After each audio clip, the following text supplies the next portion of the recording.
కొంచెం అలా అలా నాటిగా జరుగుతుందని నా అభిప్రాయం. ఇంకొకటి మన సుమన్ శెట్టి అన్న వర్సెస్ సంజన, ఎందుకంటే అది నామినేషన్ నుండి స్టార్ట్ అయిన గొడవ. ఈరోజు ప్రమోషన్లో కూడా చూస్తే ఆమెను ఊరికి అలా టచ్ చేసినందుకే తనూజ ఎలిమినేషన్ అని చెప్పేసింది సుమన్ శెట్టి అన్నని. హెల్మెట్ అంటేనే పాపం కోపంగా, అప్పుడు కోపం లేని వ్యక్తి బాటలు ఏది బాల్స్ ఉన్నది అన్నీ తన్నేస్తాడు ఆయన. అలాంటిది శ్రీజ వర్సెస్ ఒక సుమన్ శెట్టి అన్న కూడా గేమ్ చేంజ్ అయింది. ఇప్పుడు కొత్తగా రీతు చౌదరి క్యాప్టెన్ చేసింది డెమో కళ్యాణ్ని. వాళ్ళిద్దరు డెమో పవన్ వాళ్ళిద్దరి మధ్య కూడా ఏదో ఒక రొమాంటిక్ సాంగ్ బిగ్ బాస్ వేసేసి హంగామా చేస్తున్నారు కాబట్టి వాళ్ళిద్దరి మధ్య కూడా ఏదో ఒకటి ఉండని నా అభిప్రాయం. మీకు అన్ఫేర్ నామినేషన్ ఎవరిది అనిపించింది? అన్ఫేర్ నామినేషన్ ఈ మొన్న జరిగిన దాంట్లో భరణి మీదే. పాపం భరణి వాళ్ళందరికీ కష్టపడి వండించాడు. ఏదో ఆయన గేమ్ కూడా డల్గా కారణం కూడా ఆ వంటలోకి పోవడమే. అలాంటిది పాపం ప్రియా భరణి మీద అలా చేసేసరికి కొంచెం ఎక్కడో నాకు ఫెయిర్ నామినేషన్ అనిపించింది. మళ్ళీ లాస్ట్లో సంజన గారికి అవకాశం రాగానే సుమన్ శెట్టి గారి మీద చేయడం కూడా నాకు ఎక్కడో తప్పు అనిపించింది భయ్య ఈ రెండు నామినేషన్లు. ఇండివిజువల్ గేమ్ ఎవరు ఆడుతున్నారు? శ్రీజ. ఆ అమ్మాయి కనబడడం లేదు కానీ ఇండివిజువల్గా చాలా స్మార్ట్గా ఆడుతుంది. నిన్న కూడా ఫోన్ విషయంలో రీతు చౌదరి ఏదో మాట్లాడుతుంటేనే ఎవరికో ఫోన్ ఇచ్చి బెల్లు కొట్టేసి సడన్గా గేమ్ని చేంజ్ చేసేసింది. నిజంగా తన గేమే తను ఆడుతుంది, ఎవరి అభిప్రాయం తీసుకోవడం లేదు. ఎక్కడ ఎవరితో ఎలా గట్టిగా మాట్లాడాలో, ఎవరితో ఎక్కువ ఏం చేయాలో అది మొత్తం చూపిస్తుంది. కాబట్టి కామనర్స్లో ఉన్న వాళ్ళలో ద బెస్ట్ శ్రీజ అని నేను చెప్పొచ్చు.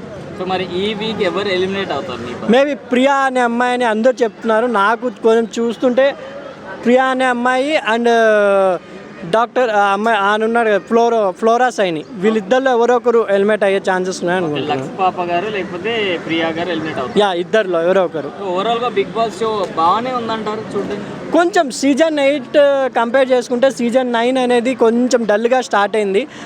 ఇప్పుడు మళ్ళీ నాగార్జున గారు వచ్చి, అది మనం క్రికెట్ వల్లనో లేదంటే ఎందుకంటే Bigg Boss cricket lovers commoners ఉంటారు ఇద్దరు చూసేది.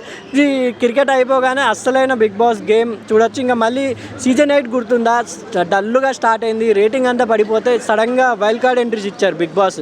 ఆ వైల్డ్ కార్డ్ ఎంట్రీస్తో రేటింగ్స్తో సహా ఇంట్రెస్ట్ కూడా పెరిగింది. అవినాష్ వచ్చారు, వీళ్ళందరూ వచ్చారని. అలాగే ఇప్పుడు కూడా అగ్ని పరీక్షలో మిగిలిపోయిన వాళ్ళు వస్తారని ఒక టాక్. అంటే లాస్ట్లో నాగార్జున గారు ఇంట్రడక్షన్లో వచ్చారు కదా, వాళ్ళలో ఎవరైనా కొంతమంది రావచ్చు. లేదా ఇంకా సెలబ్రిటీస్లో కూడా ఈ అలెక్య, చిట్టి ఇలాంటి పేర్లు వినపడుతున్నాయి. చెప్పుకోవచ్చు రేటింగ్ కోసం బిగ్ బాస్ ఎవరినైనా ఎప్పుడైనా ప్రత్యక్షం చేసే అవకాశం ఉందని నా అభిప్రాయం. అంతకు మించి ఇరిటేషన్ అనిపిస్తుంది ఇప్పుడు ప్రియా గొంతు కూడా. అంటే గొంతు మ్యాటర్ కాదులే కానీ గేమ్ ప్లే కూడా చాలా లెస్గా ఉంది. దట్స్ వై తనే ఎలిమినేట్ అవ్వాలి అనుకుంటున్నాను. మేబీ ఎలిమినేషన్ కూడా అయిపోయింది అనుకుంటున్నాను. సో నిన్న కెప్టెన్ టాస్క్లో రీతు చౌదరి పవన్కి సపోర్ట్ చేసిన వర్ణికి అన్ఫేర్గా గేమ్.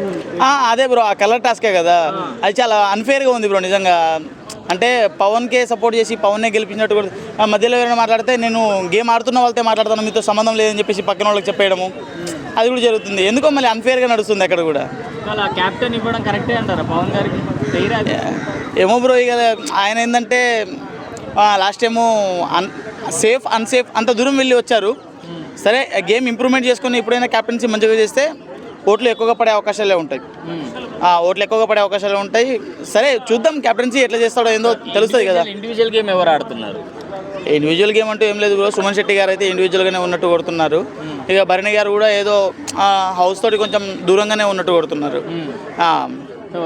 మన తనుజ తన గేమ్ ప్లే తను ఆడుతున్నది బ్రో, మాస్టర్ మైండ్గా మంచిగానే ఆడుతున్నది. అయితే ఎక్కడో కొంచెం ఓవర్ యాక్టింగ్ చేసినట్టు కొడుతుంది శ్రీజ కూడా. ఎంతైనా ఓనర్స్ టెండర్స్ అని చెప్పేసి అట్లా ఉండడం వీళ్ళకు ప్లస్ అవుతున్న విషయాలు ఇవి.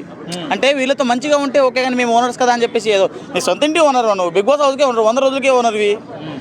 100 రోజులు కాదు, వచ్చి బిగ్ బాస్ ఎప్పుడు ఓనర్గా తీసేస్తాడో కూడా తెలియదు. అట్లాంటి సమయాల్లో ఎందుకు అట్లా చెప్పడము?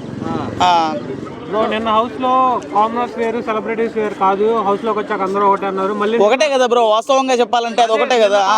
చెప్పడమా కామనర్స్ అని చెప్పి అరవడము వేస్ట్ బ్రో. అట్లా చెప్పడం అనేది వేస్టే ఇక. ఎందుకంటే సెలబ్రిటీస్ కామనర్స్ కలిపి వెళ్ళారంటే సెలబ్రిటీస్తో పాటు నిన్ను తీసుకురంటే నువ్వు సెలబ్రిటీగానే ఉండాలి కదా. నువ్వు ఎక్కడ తగ్గదు కదా. నువ్వు తగ్గుతున్నట్టు అనిపిస్తుంది అక్కడ. నిన్ను తక్కువ చేస్తూ చూపిస్తున్నట్టు అనిపిస్తుంది. అది అందరూ మండిపడుతున్నారు, మీరేమంటారు? Waste bro. నాకు తెలిసి మనము స్టార్టింగ్లో అనుకున్నాం కదా పల్లవి ప్రశాంత్ కామన్గా వెళ్ళి పల్లవి ప్రశాంత్ గాడు అని చెప్పి తిడుతున్నాము, లేకుంటే పల్లవి ప్రశాంత్ వీడియో వల్లనే మొత్తం వచ్చిందని చెప్పి తిడుతున్నారు. కాకపోతే వీళ్ళకన్నా నాకు అతని ఆ గేమ్ ప్లే కొంచెం బెటర్ అనిపిస్తుంది బ్రో నాకు. చాలా మంది ఏమంటారు పల్లవి ప్రశాంత్ వల్ల ఇప్పుడు ఒక 8 మెంబర్స్కి అదే ఈ ఏమంటారు ఈ మొక్కలకి మహావృక్షం అదే కదా, ఈ చిన్న చిన్న మొక్కలన్నింటికి మహావృక్షం అదే పల్లవి ప్రశాంతే వృక్షము. సో అలా అంటే ప్రశాంత్ వీళ్ళందరూ థ్యాంక్ఫుల్గా ఉండాలంటారు. థ్యాంక్ఫుల్గా ఏం లేదు బ్రో, అసలు ఆయన పోవడమే బొక్క. ఆ మాత్రం పోయి కూడా బిగ్ బాస్ కప్ ఇచ్చేశారు. పాపం అమర్దీప్కి ఇచ్చున్నా కానీ బాగానే ఉంటుండే నాకు తెలిసి. ఆ తర్వాత గవర్నమెంట్ ప్రాపర్టీస్ని లాస్ చేయడం ఇట్లాంటి చేయడం కూడా చాలా గలీజ్గా చేశారు. ఎందుకు ఈ వీక్ ఎవరు ఎలిమినేట్ అవుతారు? ప్రియా 100% ప్రియానే బ్రో, రాసి పెట్టుకోండి ప్రియానే ఖచ్చితంగా. ఎందుకట్లా? ఎందుకు ఏందని చెప్పలేను, తన గేమ్ ప్లే కూడా అంత పెద్ద గేమ్ లేదు. దట్స్ వై నేను ప్రియానే ఎక్కువగా చెప్తాను. Okay thank you bro.